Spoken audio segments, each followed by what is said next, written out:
Welcome to the KD creative point. Like करें, subscribe करें, notification bell पे select कर ऑल पे सेलेक्ट करें ताकि लेटेस्ट अपडेट आप तक पहुंच सके और दोस्तों के साथ शेयर करना ना भूलें। केडी क्रिएटिव पॉइंट कुछ ऐसे क्वेश्चन आपके लिए लेके आया है जो अक्सर आपके एग्जाम में आता है और बहुत ही ज़्यादा कन्फ्यूजन क्रिएट करता है, जिस वजह से आप क्वेश्चन गलत कर बैठते हैं। इसीलिए मैं आपके लिए ही ऐसे ही क्वेश्चन लाया हूँ। जैसे दुनिया का सबसे बड़ा बीज होता है लोडोसिया, दरियाई नारियल का बीज या आर्किड। इसका सही जवाब होगा बी, यानी दरियाई नारियल का बीज। दुनिया का सबसे बड़ा बीज पहले कहलाता था लोडोसिया, लेकिन वर्तमान में अब हो गया है दरियाई नारियल का बीज। नेक्स्ट क्वेश्चन इसी से जुड़ा हुआ। दुनिया का सबसे छोटा बीज कौन सा है? नारियल का बीज, कोलर माकुलाटा का बीज या आर्किड का बीज या लोडोसिया का बीज। इसका सही जवाब होगा बी, यानी कोलर का बीज। इसमें भी थोड़ा सा कंफ्यूज किया है। पहले छोटा बीज कहलाता था आर्किड का बीज, लेकिन अब इसका वर्तमान में हो गया है कोलोराइजा का माकुलाटा का बीज, छोटा बीज। Next question. ताप बढ़ने पर द्रव की सान्द्रता पर प्रभाव पड़ेगा, घट जाएगा, बढ़ जाएगा, नगण्य रहेगा या कोई प्रभाव नहीं पड़ेगा। इसका सही जवाब होगा ए, यानी घट जाएगा। इसी से जुड़ा हुआ चौथा क्वेश्चन आपके लिए। ताप बढ़ने पर गैस की सान्द्रता पर प्रभाव पड़ेगा, स्थिर रहेगा, घट जाएगा, बढ़ जाएगा, पहले घटेगा या फिर बढ़ेगा। इसका सही जवाब होगा सी, यानी बढ़ जाएगा। अगला सवाल। वस्तु एक दूसरे से चिपकती है, किस बल के कारण होती है? अभिकेंद्र बल, अपकेंद्र बल, आसंजक बल, ससंजक बल। इसका सही जवाब होगा बी, यानी आसंजक बल।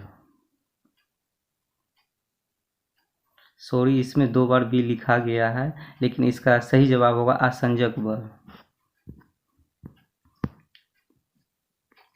द्रव्यों में सान्द्रता किस बल के कारण होती है?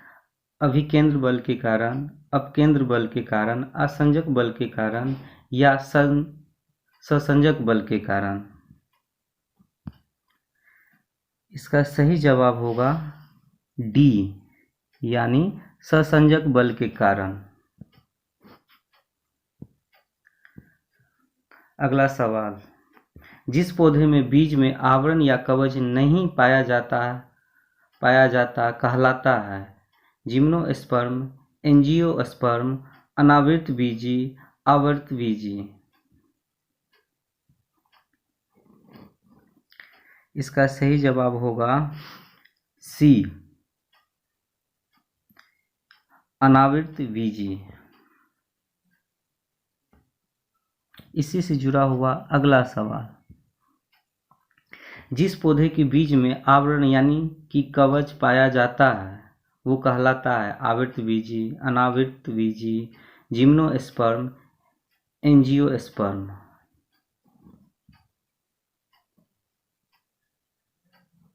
इसका सही जवाब होगा ए, यानी आवृत बीजी। अगला सवाल इसी से जुड़ा हुआ। सबसे छोटा आवृत बीजी पादप कौन सी है? Gymnosperm, Lemna, eucalyptus, angiosperm. इसका सही जवाब होगा बी, यानी लेमना। इसी से जुड़ा हुआ अगला सवाल। सबसे बड़ा आवृत बीजी पादप कौन सी है? Angiosperm, Lemna, eucalyptus, gymnosperm.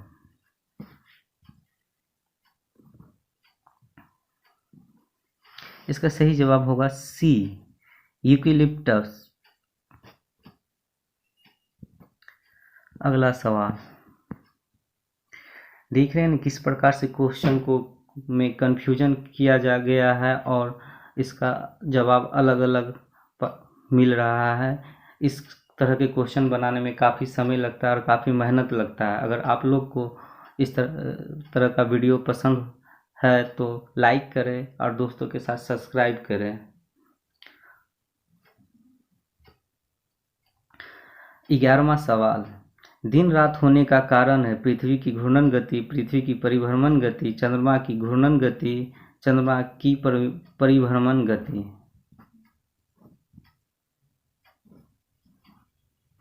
इसका सही जवाब होगा ए, यानी पृथ्वी की घूर्णन गति।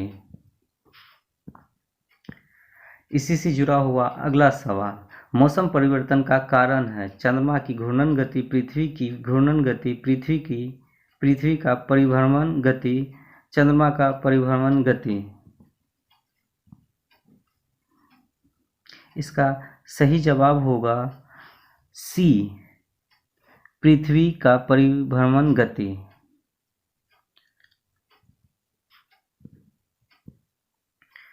अगला सवाल, पृथ्वी जब चंद्रमा और सूर्य के बीच आता है तो क्या होता है? चंद्र ग्रहण, सूर्य ग्रहण, पूर्णिमा या पूर्ण सूर्य ग्रहण। इसका सही जवाब होगा ए, यानी चंद्र ग्रहण कहलाता है।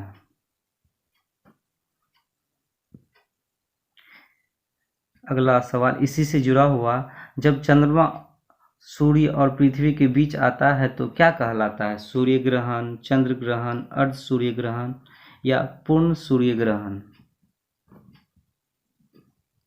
इसका सही जवाब होगा ए, यानी सूर्य ग्रहण कहलाता है।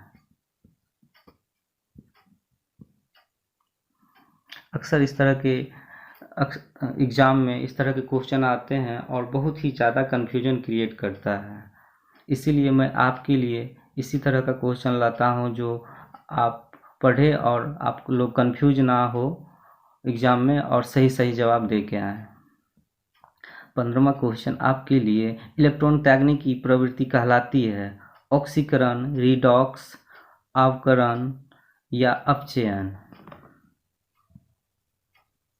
इसका सही जवाब होगा ए, ऑक्सीकरण कहलाता है। इलेक्ट्रॉन ग्रहण करने की प्रवृत्ति कहलाती है उपचयन, ऑक्सीकरण, रेडॉक्स या अवकरण। इसका सही जवाब होगा डी, यानी अवकरण कहलाता है।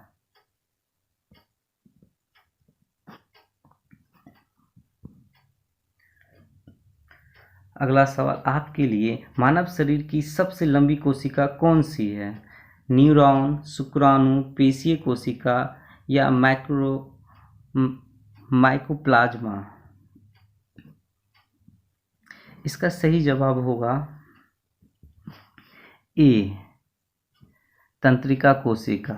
उसी को इंग्लिश में लिखा गया है न्यूरॉन। उसी से जुड़ा हुआ अगला सवाल, मानव शरीर की सबसे छोटी कोशिका शुक्राणु होती है, अंडाणु या न्यूरॉन या माइक्रोप्लाज्मा।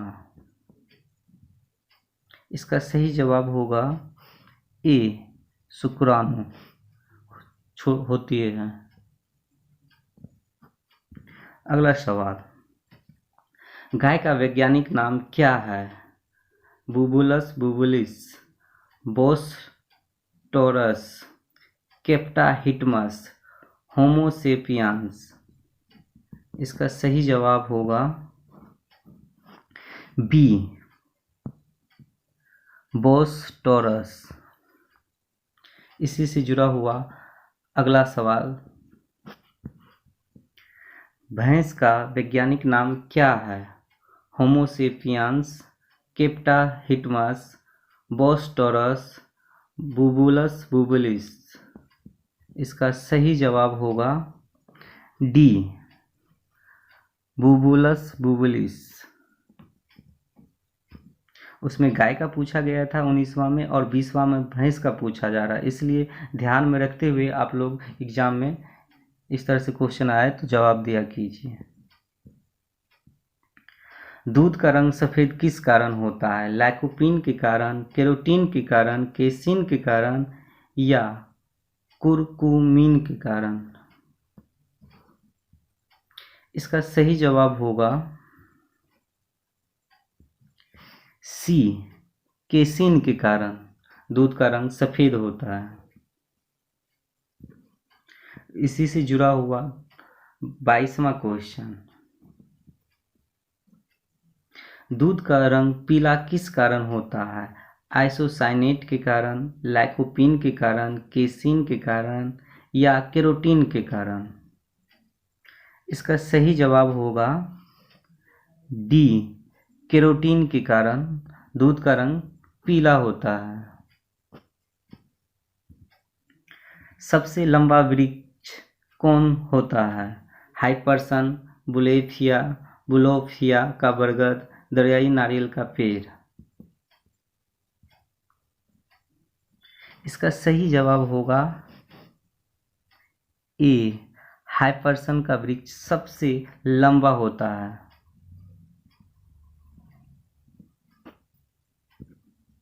इसी से जुड़ा हुआ अगला सवाल, सबसे छोटा वृक्ष कौन होता है?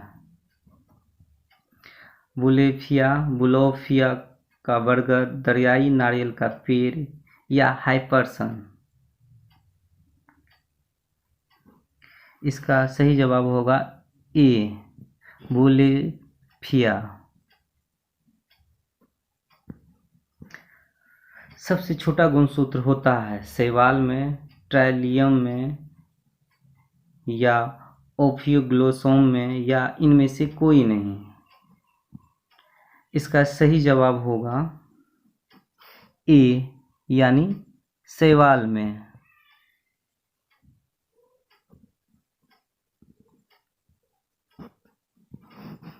अगला सवाल इसी से जुड़ा हुआ, सबसे बड़ा गुणसूत्र होता है ट्राइलियम में, ओफियोग्लोसोम में, ट्राइलियम 2 बार लिखा गया, इसके लिए मैं क्षमा चाहता हूँ, या इनमें से कोई नहीं? इसका सही जवाब होगा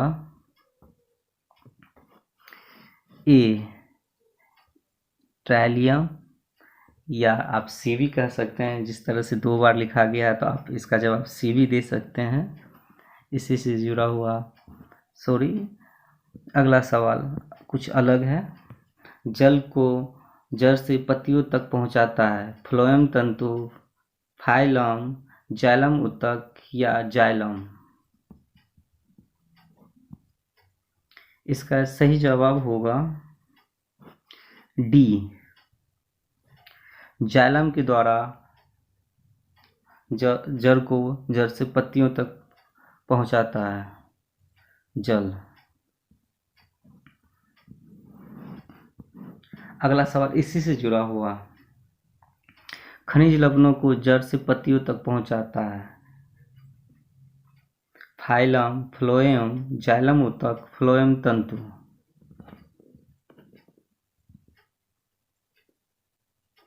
इसका सही जवाब होगा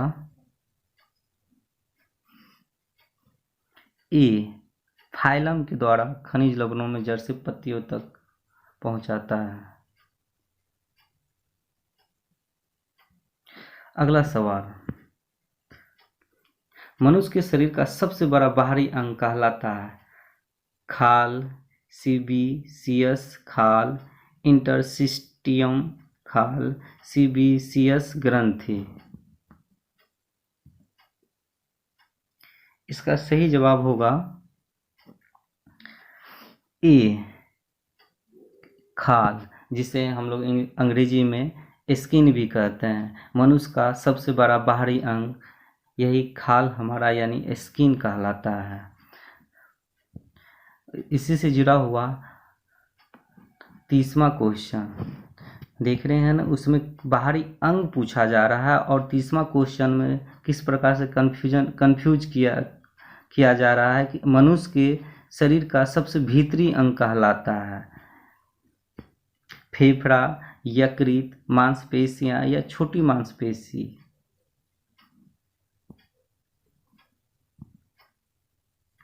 इसका सही जवाब होगा सी, यकृत। मानव का सबसे बाहरी अंग कहलाता है खाल यानी हमारा स्किन, और मनुष्य के शरीर का सबसे भीतरी अंग जो कहलाता है वो यकृत कहलाता है। देख रहे हैं ना किस प्रकार से मैं क्वेश्चन आपके लिए लेके आया हूँ। इसी तरह से एग्जाम में जब क्वेश्चन दिया जाता है तो उसमें खाल, यकृत, मांसपेशियां दे दिया जाता है और उसमें पूछा जाता है कि भीतरी अंग कौन सा होगा या बाहरी अंग कौन सा होगा, और आप लोग अक्सर उसमें कंफ्यूज कर जाते हैं। इसका जवाब तो यकृत ही होगा, लेकिन उसमें क्या पूछा गया था कि बाहरी अंग, और इसमें क्या पूछा जा रहा है भीतरी अंग। इसलिए आप लोग जब भी एग्ज़ाम देने के लिए जाए तो ये ध्यान में ज़रूर रखा कीजिए कि सवाल क्या पूछा जा रहा है और मुझे क्या जवाब देना है। और अगला सवाल, सबसे बड़ी हड्डी कौन सी होती है? फीमर की, स्टेपिस की, पसलियां की हड्डी या इनमें से कोई नहीं? सबसे बड़ी हड्डी कहलाती है स्टेपी यानी बी, स्टेपिस की हड्डी सबसे बड़ी हड्डी कहलाती है। देखिए 32 क्वेश्चन में इसी से जुड़ा हुआ कंफ्यूज करता हुआ क्वेश्चन पूछा जा रहा है। इसमें सबसे छोटी हड्डी को पूछा जा रहा है।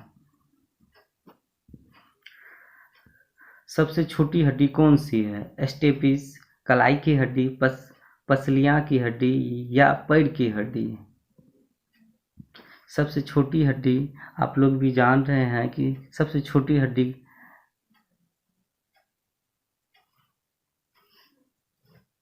स्टेपिस की हड्डी कहलाती है। और इसमें सबसे बड़ी हड्डी जो होती है वो फीमर की हड्डी होती है। मैंने आपको स्टेपिस शायद सॉरी मैं आपको स्टेपिस बता दिया था, लेकिन 31 का जवाब होगा फीमर की हड्डी। फीमर की हड्डी जो होती है सबसे बड़ी हड्डी फीमर की हड्डी होती है। मैं शायद स्टेपिज की बता दिया हूँ, और सबसे छोटी हड्डी जो होती है वो स्टेपिज की होती है।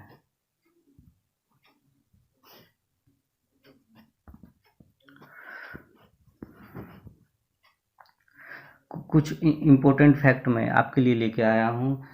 जैसे सभी जो देश इसमें है, ब्राज़ील है, पाकिस्तान है, भारत है, दक्षिण कोरिया है, अमेरिका है और अफ़गानिस्तान है, ये सब जो आज़ाद हुए हैं वो कौन से डेट ईस्वी में आज़ाद हुए हैं, मैं वो लेके आया हूँ आपके लिए कुछ इम्पोर्टेंट। जिस तरह से आप देख सकते हैं कि 15 अगस्त को अपना प्यारा भारत देश आज़ाद हुआ था, और 15 अगस्त 1945 को दक्षिण कोरिया भी आज़ाद हुआ था। तो अक्सर इस तरह से एग्ज़ाम में 2020 में जो एग्ज़ाम हुए थे उसमें एक एग्ज़ाम में पूछ लिया गया था कि हमारे देश के साथ कौन सा देश आज़ाद हुआ था। तो मैं इसी एग्ज़ाम से रिलेटिव ही मैं आपके लिए क्वेश्चन लेके आया हूँ कि अगर इस तरह से क्वेश्चन अगर पूछा जाए तो आप लोग ध्यानपूर्वक देखते हुए आप बता सकते हैं कि हमारे देश के साथ दक्षिण कोरिया भी आज़ाद हुआ था उसी दिन। 15 अगस्त 1945 को दक्षिण कोरिया और 15 अगस्त 1947 को हमारा प्यारा देश आज़ाद हुआ था, और 14 अगस्त 1947 ईस्वी को पाकिस्तान आज़ाद हुआ था। यानी हमारे देश आज़ाद होने से एक दिन पहले पाकिस्तान आज़ाद हुआ था। 7 सितंबर 1922 ईस्वी को ब्राज़ील देश आज़ाद हुआ था। 4 जुलाई 1776 ईस्वी में अमेरिका आज़ाद हुआ था। और सबसे नीचे 27 मई 1919 ईस्वी में अफ़गानिस्तान आज़ाद हुआ था। लेकिन अभी अफ़गानिस्तान का जिस तरह से हालात है, तालिबान जिस तरह से कब्जा कर लिया गया है, तो अभी बहुत ही बुरा हाल है वहाँ के लोगों का। और अफ़गानिस्तान का नाम भी बदल दिया गया है। आप लोग देख लीजिएगा। अगर हमारा वीडियो आप लोग को पसंद आया हो तो इसे लाइक करें और दोस्तों के साथ शेयर करें।